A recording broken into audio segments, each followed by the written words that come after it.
European-Asian Divergence Predates the Industrial Revolution by Nick Szabo, Monday, November 18, 2013. Stephen Broadberry describes new estimates of per capita GDP, which say that the economic divergence between Western Europe and other civilized parts of the world predates the Industrial Revolution.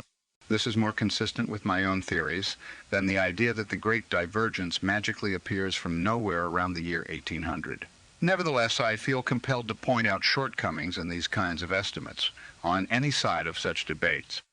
There are the usual correctable, but sadly seldom corrected, problems with data sets comparing European economies over historical periods, for example, using Holland and leaving out, presumably not only the rest of the modern Netherlands, but the entire area of the exceptional Low Country late medieval industry and wealth, Flanders, Brabant, Hainaut, etc., most of which migrated, along with most of the skilled craftsmen and merchants, to the Netherlands during the 16th century wars there.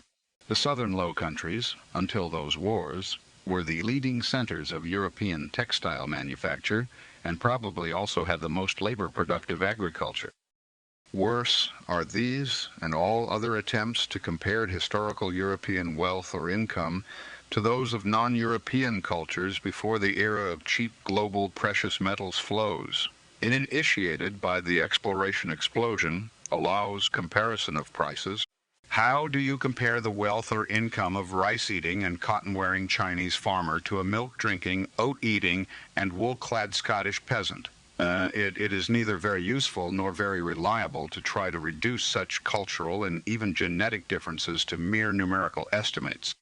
So, it's no surprise to see such conjectural and subjective estimates subject to major revisions. And I'm sure we'll see many more such revisions in both directions in the future. That said, many of the economically important innovations in northwestern Europe long predate not only the Industrial Revolution, but also the Black Death, Broadberry's new date for the start of the Great Divergence, including the following biological bundle. 1. Heavy dairying. 2. Coevolution of human lactose persistence in cow milk proteins. 3. Delayed marriage. 4. 5. Greater use of draft animals. These innovations all long predate the Black Death, except that thereafter this biological divergence, especially in the use of draft animals, accelerated. After a brief interruption, the lactose-persistent core resumed its 1,000-year conversion of draft power from humans and oxen to horses, including super horses bred to benefit from good fodder crops, the Shire horse, Percheron, Belgian, etc., and of course the famous Clydesdale of the beer ads. Draft horses figured prominently in the great expansion of the English coal mines from the 14th to 18th centuries.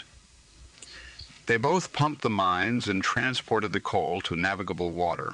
Due to lack of horsepower for pumping and transport, the Chinese use of coal, though already well established by the 13th century visit of Marco Polo, where both mine and consumer were within short human porter distance to navigable water, failed to grow beyond that limit until the coming of the railroad. Similarly, draft horses, alongside the more famous water mills, played a key role in the early pre-steam exponential growth of the English textile industry, the economically dominant feature of the early Industrial Revolution. Greater use of draft animals led to higher labor productivity and larger markets for agricultural output, and thus to greater agricultural specialization.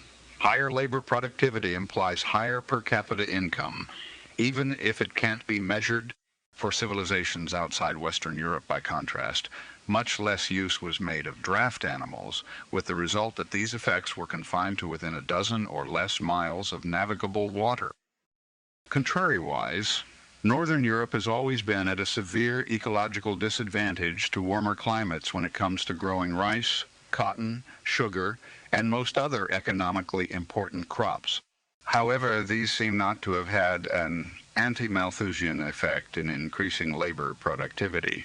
The increased efficiency of rice in converting solar power to consumable calories, for example, simply led to a greater population rather than a sustained increase in per capita income.